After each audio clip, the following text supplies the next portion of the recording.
సజీవుడు మన రక్షకుడు యేసు క్రీస్తు నామములో మనకందరికి శుభములు.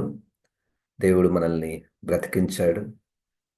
పరిశుద్ధాత్మ ద్వారా కొంత సమయము మనము వాక్యాన్ని ధ్యానం చేయుటకు, ఆయనను స్తుతించుటకు, యేసుక్రీస్తు నామములో మనము ప్రార్థనలు చేయుటకు దేవుడు మనకు మంచి అవకాశాన్ని ఇస్తున్నాడు. దేవునికి వందనాలు. కీర్తనల గ్రంథము 32వ కీర్తన, దావీదు గారు రాసినటువంటి కీర్తన. ఈ కీర్తనలు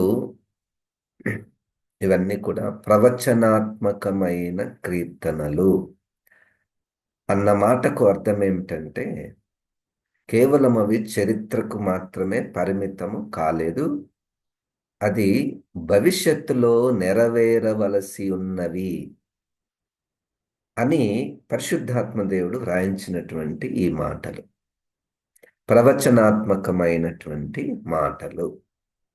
అందుకనే మనము పాత నిబంధనలో ఏ వాక్యమును మనం తీసుకున్నా దానికి సంబంధించినటువంటి వాక్యము క్రొత్త నిబంధనలో మనకు కనపడుతుంది. మరి ముఖ్యంగా క్రొత్త నిబంధనలో దాని యొక్క పరిపూర్ణత మనకు కనబడుతుంది. దేవునికి స్తోత్రం. మీరు చేసినటువంటి ప్రార్థనలన్నిటిని బట్టి దేవునికి వందనాలు చెల్లిస్తున్నాను. ఆ ప్రార్థనలో మనం ఏకీభవించినప్పుడు ఎన్నో ప్రత్యక్షతలు. దేవునికి స్తోత్రం. 1వ వచనాన్ని ఈరోజు ధ్యానం మనం చేసుకుందాం. దావీదు కీర్తన. తన అతిక్రమములకు పరిహారము నొందినవాడు, తన పాపమునకు ప్రాయశ్చిత్తము నొందినవాడు ధన్యుడు. ఇది వ్రాసినటువంటి వ్యక్తికి ఈ మాటలు చాలా ఆయనకు బాగా తెలిసినటువంటి మాటలు, అనుభవపూర్వకంగా ఉన్నటువంటి కూడా మాటలు. అతిక్రమములు, పాపము, ఈ రెండు మాటలు తన జీవితంలో తాను చూచినటువంటి వాడు. పాపం ఏంటో తెలుసు దావీదుకి. పాపము యొక్క లోతు ఎంతో కూడా తెలుసు. పాపం యొక్క బరువు ఎంతో తెలుసు. పాపం యొక్క పర్యావసనం ఏంటో ఆయనకు బాగా తెలుసు. అది ఎంత ఘోరమైనటువంటి పాపమో దావీదు గారికి తెలుసు. ఎంత ఘోరమైనటువంటి పాపం అంటే, పాపము చేస్తే దేవుడు నా నుంచి వెళ్ళిపోతాడు. పాపము చేస్తే పరిశుద్ధాత్మ దేవుడు వెళ్ళిపోతాడు. పాపము చేస్తే రక్షణ ఆనందం నేను కోల్పోతాను. అంటే ఆయన చాలా సెన్సిటివ్. అది 51వ కీర్తనలో దేవా అని మొరపెట్టినట్లు, ఏడ్చినట్టు, నాకు మరలా రక్షణానందం కలుగచేయుము అని పశ్చాత్తాపపడినట్టు మనం చూస్తున్నాం. క్రొత్త నిబంధనలో అంతా కూడా దేవుని యొక్క ప్రత్యక్షత, యేసుక్రీస్తులో దేవుని యొక్క ప్రత్యక్షత ముఖ్య కారణం ఏంటంటే, పాపులను రక్షించుటకు క్రీస్తు యేసు లోకమునకు వచ్చెను. అది క్రొత్త నిబంధన మొత్తము కూడా మనకు ఆ యొక్క అంశము కనపడుతుంది. ఇప్పుడు మన సంగతి వస్తే, మన లైఫ్లో పాపం యొక్క బరువు, భారము, లోతు, దాని యొక్క ఫలితాలు, అట్టి అనుభవము ఉందో లేదో. లైట్గా తీసుకునేటటువంటి మనసు కొంతమందికి ఉంటుంది. కొంతమందికి నేనేం పెద్ద పెద్ద పాపాలు ఏం చేయడం లేదు, అప్పుడప్పుడు ఏదైనా అవసరం వచ్చినప్పుడు, లేకపోతే శోధింపబడినప్పుడు చిన్న చిన్నవి అని సర్ది చెప్పుకునే మనంతకు మనమే సర్ది చెప్పుకుంటూ ఉంటాము. పాపం యొక్క లోతు, బరువు, భారము, అది పరిశుద్ధాత్మ దేవుడు యోహాను సువార్త 16వ అధ్యాయములో పాపమును ఒప్పింపని చేస్తే తప్ప పాపం యొక్క బరువు మనకు తెలియదు. ఇట్లా మనం వాక్యం వింటూ ఉంటే వాక్యము ఒక నీళ్ళ వలె మనల్ని కడుగుతుంటే, వాక్యము ఒక అగ్ని వలె మనలో ఉన్నటువంటి ఆ చెడును చూపిస్తే మనలో ఉన్నటువంటి పాప భారం ఎంతో తెలుస్తుంది. నాలో ఉన్నటువంటి పాపము దేవుని దృష్టిలో దేవుడు దాన్ని ఎట్లా చూస్తున్నాడు? మన గురించే ఈరోజు, నీ గురించి. నీలో ఉన్నటువంటి పాపం విషయమై దేవుడు ఏమై ఉన్నాడు?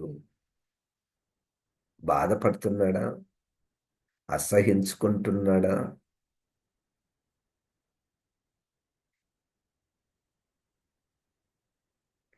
కనుక అది ఒక వైపు పాపం.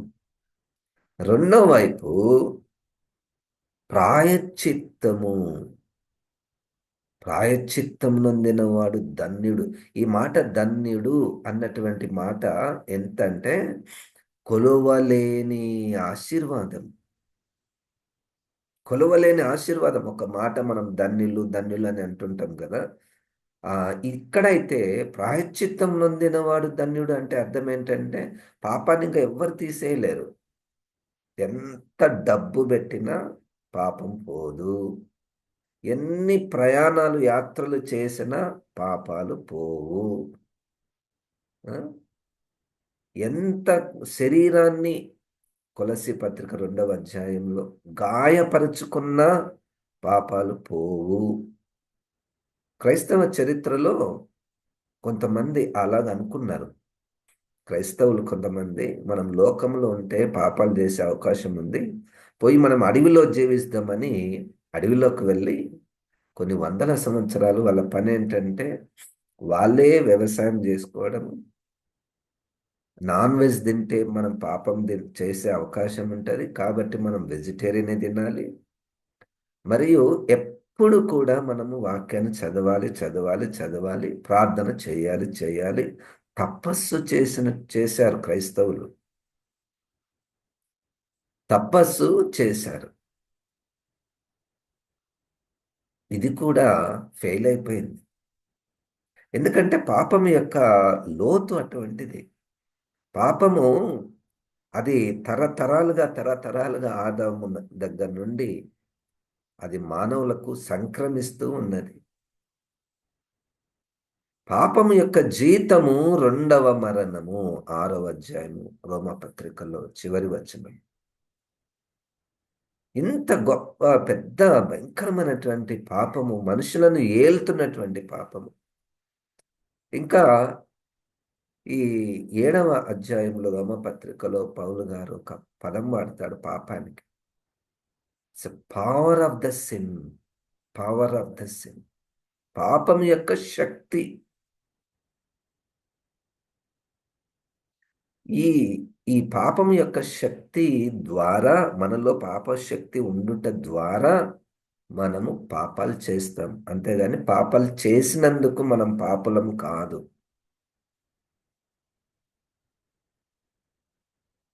మనలో ఉంది కాబట్టి, ప్రతి శరీరంలో ఉంది కాబట్టి పాపాలు చేస్తాం. అంటే నేను ఇవన్నీ ఎందుకు చెప్తున్నానంటే దాని యొక్క బరువు, దాని యొక్క పర్యావసనం, అది ఎంత బరువుందో, ఎంత లోతుందో ఎవ్వరు దాన్ని తీసివేయలేరో అంత ప్రాయశ్చిత్తము. ప్రాయశ్చిత్తము అన్న మాటలు ఏముందంటే రక్తము ఉంది. హెబ్రీలకు రాసిన పత్రికలో ఒక మాట 9వ అధ్యాయంలో, హెబ్రీ పత్రిక 9వ అధ్యాయంలో 22వ వచనంలో, రక్తము చిందింపబడకుండా పాప క్షమాపణ లేదు. చూడండి 9:22. మరియు ధర్మశాస్త్ర ప్రకారము సమస్త వస్తువులను రక్తము చేత శుద్ధి చేయబడుననియు రక్తము చిందింపకుండా పాప క్షమాపణ కలుగదనియు సామాన్యంగా చెప్పవచ్చు. అంటే ఒక పాపాన్ని తీసేయడానికి రక్తం కావాలి. అంటే ఒక ప్రాణం కావాలి. ఇది మామూలు రక్తం కూడా కాదు కదా.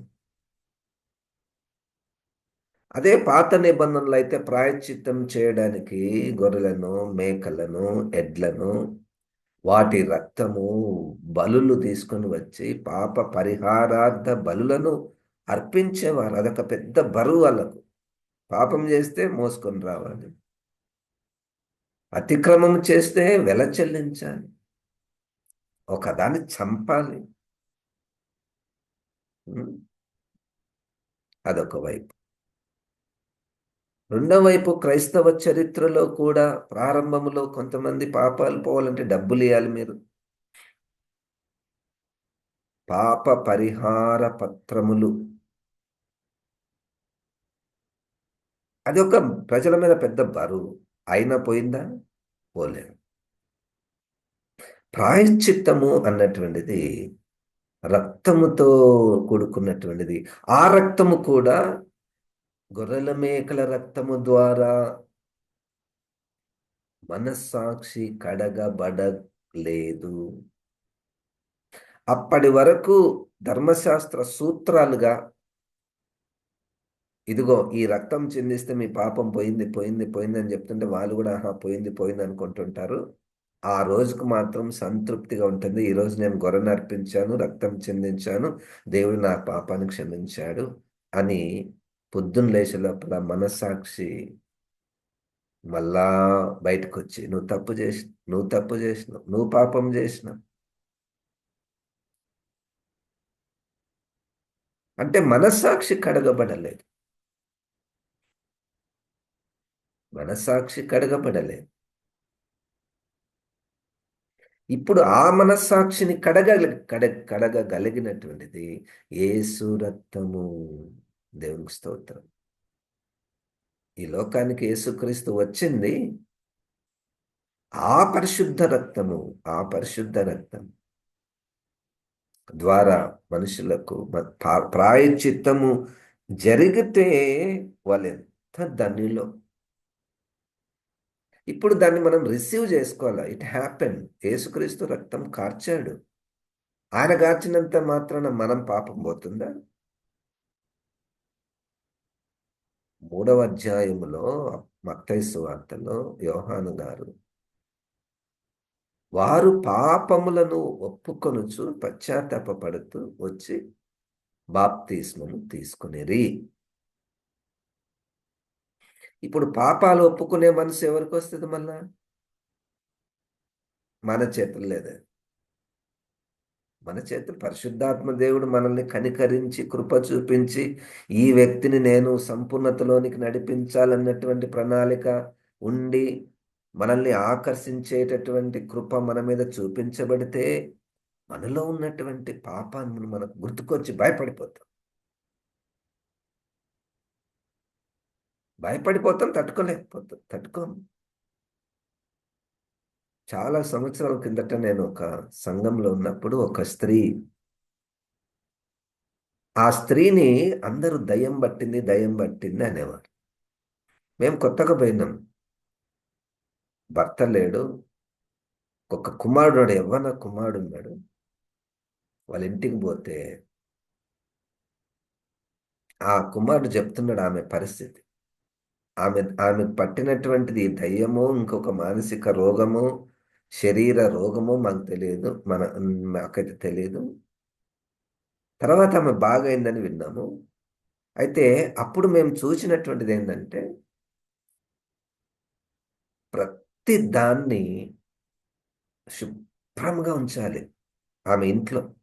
ఎంత శుభ్రం అంటే ఉదాహరణకు వాళ్ళ కుమారుడు అన్నం వండాలంటే డేక్ష గడిగి అన్నం పెట్టిననుకో చూస్తుందంట. చూసి ఆ డేక్ష మీద సరిగా కడగలేదు, కడగలేదు అంటే వాళ్ళ కుమారుడు ఎంత చెప్పినా కానీ లేదమ్మా నేను బాగా లేదు లేదు కడగలేదు, తీసేయి తీసేయి. ఉడుకుతున్నటువంటి అన్నంను కూడా పడేసి మళ్ళా గడిపిస్తుందంట. అన్నీ బట్టల విషయంలో కానీ వస్తువులు నీళ్లు తెస్తే ఈ గ్లాస్ బాగలేదు, గ్లాస్ బాగలేదు, పడే పడే పడే, మళ్ళా గడిగిరాయి, మళ్ళా గడిగిరా, కడగల. ఒక్కొక్క గ్లాసుని ఒక్కొక్క దీక్షని 4, 5 సార్లు కడిగిందే కడగాలి, కడిగిందే కడగాలి. అంటే ఆమె మనసులో ఏం కనపడుతుందో, ఏం కనపడుతుందో దాన్ని తట్టుకోలేకపోతుందో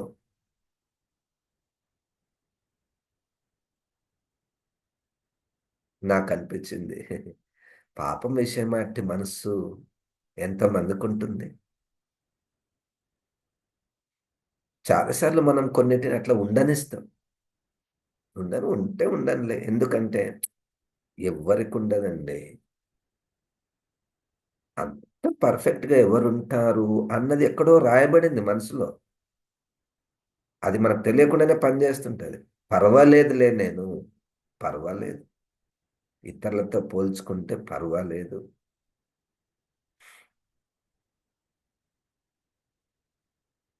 మన దేవుడు ఎంత పరిశుద్ధుడో. నాకు తెలిసి దేవుని కూడా అట్టనే కనపడుతుంటది మనల్ని చూస్తే. మనల్ని చూస్తే మనకు కనపడడానికి పరిశుద్ధాత్మ దేవుడు సహాయము చేయునుగాక. మనం ఇంట్లో కూడా ఆ, ఆ, అంత డస్ట్ ఉంటే మనం ఉండడానికి ఇష్టపడరు కొంతమంది. చాలా నీట్గా పెట్టుకుంటుంటారు. కానీ ఇది ఎప్పుడు క్లీన్ చేసుకుంటూనే ఉంటారు. ఆ మనసు మంచిది భౌతికంగా.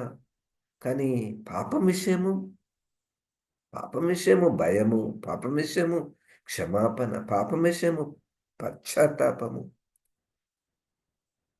ఈ పాపం యొక్క లోతు ఎంతనో ప్రాయశ్చిత్తము లోతు కూడా అంతే. ప్రాయశ్చిత్తము రక్తము చిందించాలి. దేవాతి దేవుడే, పరిశుద్ధుడైనటువంటి యేసుక్రీస్తే రక్తము చిందించాలి అంటే, ఉం?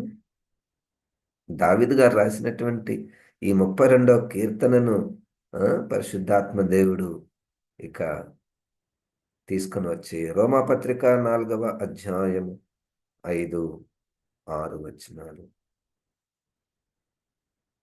రోమాపత్రిక 4వ అధ్యాయము 6, 7 వచనాలు. ఆ ప్రకారమే క్రియలు లేకుండా దేవుడు ఎవరిని నీతిమంతుడుగా ఎంచునో ఆ మనుషుడు ధన్యుడని దావీదు కూడా చెప్పుచున్నాడు. ఎలానగా తన అతిక్రమములకు పరిహారము నొందినవాడు, తన పాపమునకు ప్రాయశ్చిత్తము నొందినవాడు ధన్యుడు. అదే కదా మనం చదివింది. ఈ మాట పరిశుద్ధాత్మ దేవుడు ఇక్కడ రాయడానికి గల కారణం ఏంటంటే, ఉచితముగా ఒక మనుష్యుడు క్రియల మూలముగా కాకుండా ఉచితముగా యేసుక్రీస్తు రక్తం నందలి విశ్వాసం ఉంచుట ద్వారా నీతిమంతులుగా తీర్చబడుతున్నారు. పాపములకు ప్రాయశ్చిత్తమును పొందినటువంటి వారు. ప్రభు చేత నిర్దోషని ఎంచబడిన వాడు ధన్యుడు. దేవునికి స్తోత్రం.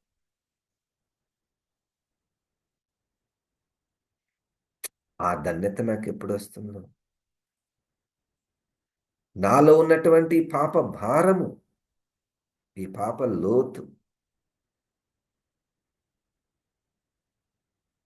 పరిశుద్ధత లేకుండా ప్రభువును చూడలేరు అంటే ఎక్కడికి పోవాలని నిలబడతామా?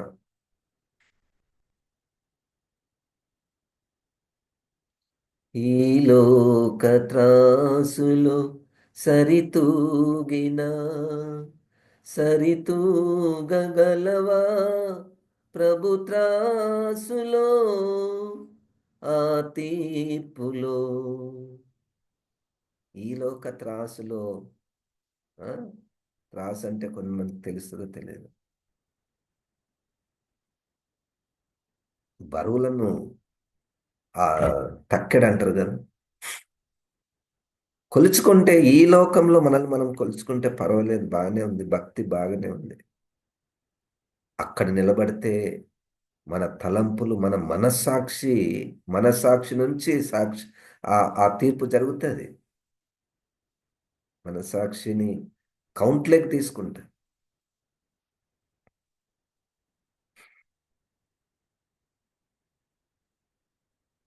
హెబ్రీలకు రాసినటువంటి పత్రికలో 12వ అధ్యాయం 24 వచ్చి హెబ్రీయులకు రాసిన పత్రిక 12వ అధ్యాయం 24 వచ్చి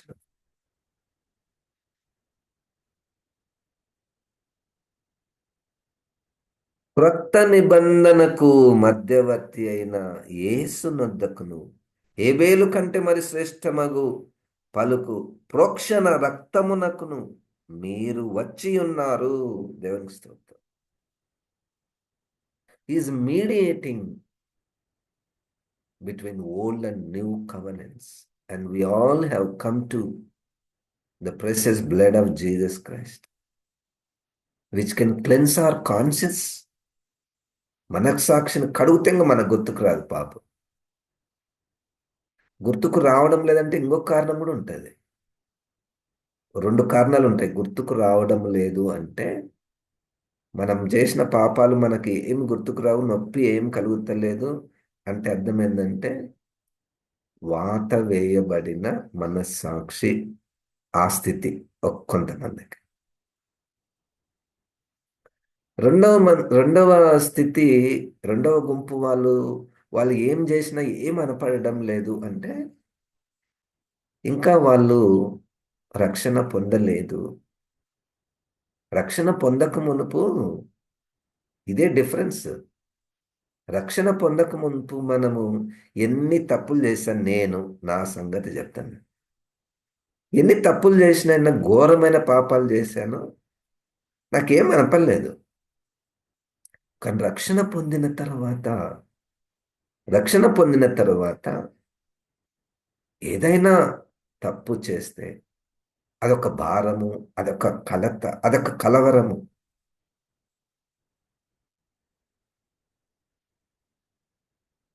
చాలాసార్లు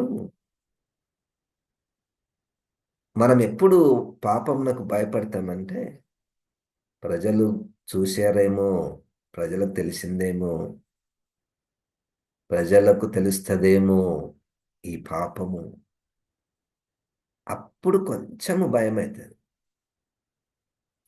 అస్సలైన మర్చిపోతున్నాం, దేవుడు నన్ను చూస్తున్నాడు కదా, వాళ్ళు చూసినా చూడకపోయినా దేవుడు నన్ను చూస్తున్నాడు అన్నటువంటి భయము. పోతిఫెర దగ్గర యోసేపు గారు ఉన్నప్పుడు ఇంకెవరున్నారు?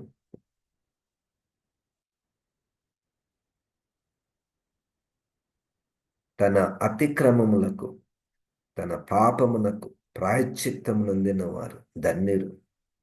అది తండ్రి మనల్ని ఆకర్షిస్తే, పరిశుద్ధాత్మ దేవుడు మన పాపాలను ఒప్పింప చేస్తే, ఆ పాపాలతోటి ప్రభు దగ్గరికి మొరపెట్టి పశ్చాత్తాపంతో వెళ్తే దేవుడు కార్యం జరిగిస్తాడు. దేవునికి స్తోత్రం. 10వ అధ్యాయము హెబ్రీ పత్రిక అంతా కూడా ఇదే. 10వ అధ్యాయము 18వ వచనం,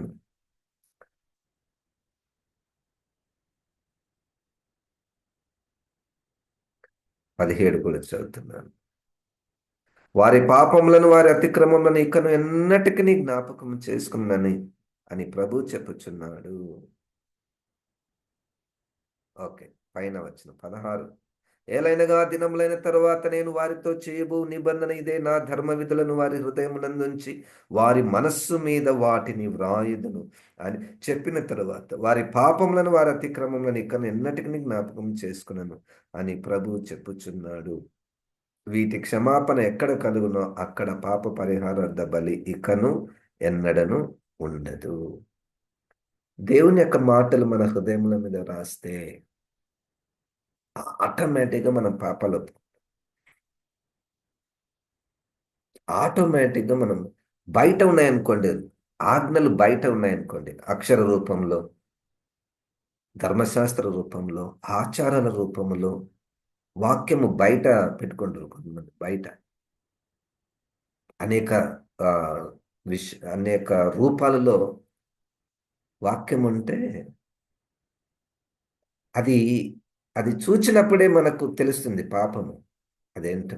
ఆజ్ఞ మీరాను, వాళ్ళు ఇట్లా చేయమన్నారు కానీ ఇట్లా చేయలేదు. దానికి హృదయముల మీద వాక్యం రాసిన అనుకోండి,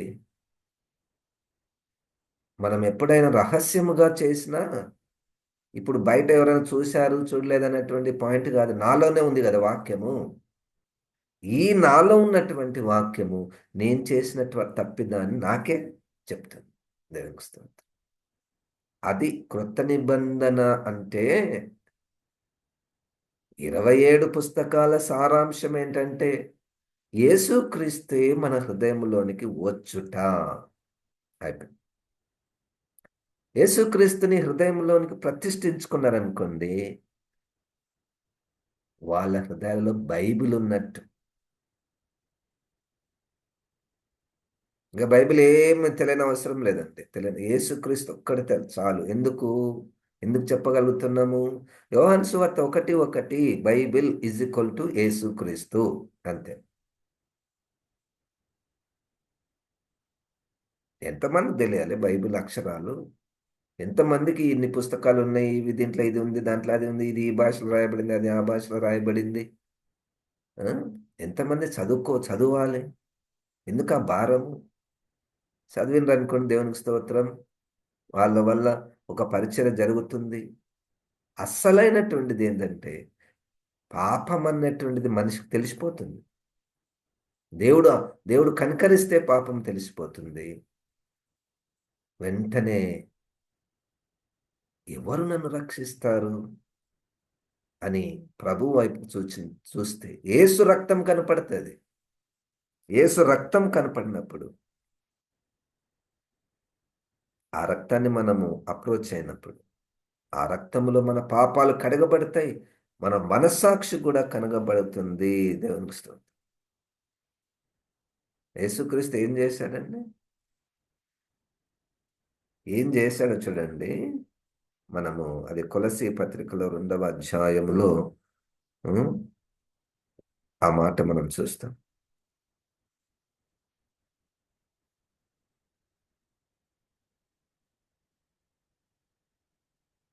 దోషముల్ క్షమింపబడే, నా పాపము కాపబడే, నా రుణ పాత్రము మేకులగోటి, నీ దోషినిగా తీర్చే. నా రుణపత్రము. రుణపత్రం అంటే అప్పు. అప్పు అప్పులు అన్నీ రాసుకుంటుంటాం కదా, వాళ్ళకి ఇంత ఇవ్వాలి, వీళ్ళకి ఇంత ఇవ్వాలి. నా లిస్ట్, నా పాపములు, దానికి రావలసినటువంటి జీతం అంతా రాసుకుంటే అమ్మ ఎంత ఎంత అప్పు ఎప్పుడు కట్టేది? అప్పుడు యేసుక్రీస్తు వచ్చి, నీ దగ్గర ఉన్న పేపర్ ఇక్కడదే అని ఆ పేపర్ తీసుకొని పోయి ఆయన శిలువ మీద చెయ్యి ఉంటుంది కదా, చెయ్యి మీద పెట్టి మేకులు కొట్టారు. మీరు ఎప్పుడైనా శిల్వ శ్రమల ధ్యానం చేస్తున్నప్పుడు యేసుక్రీస్తు శిల్వ చేతి మీద మేకులు కొడుతున్నారంటే ఆ చేతులలో మన రుణపత్రము ఉంది. పరిశుద్ధాత్మ దేవుడు ఆ మనసు ఇవ్వాలి మనకు. ఆయనకి ఏదో శ్రమ జరిగింది, అది కాదు మన దృష్టి. మనది అక్కడ రుణపత్రము సిలువకు మేకులతో కొట్టేశాడు. దేవునికి స్తోత్రం. చేసి ఏం చేసి నిర్దోషినిగా చేసి ఈ ధన్యత, అతిక్రమములకు పాపమునకు ప్రాయశ్చిత్తం నందినవాడు ధన్యుడు. ప్రార్థన. జీవం గల తండ్రి, వాక్యమైన ప్రభా, ఈ వాక్యాన్ని నాయన నాలో మాలో ఫలింప చేయమని యేసు క్రీస్తు నామమున ప్రార్థిస్తున్నాము తండ్రి.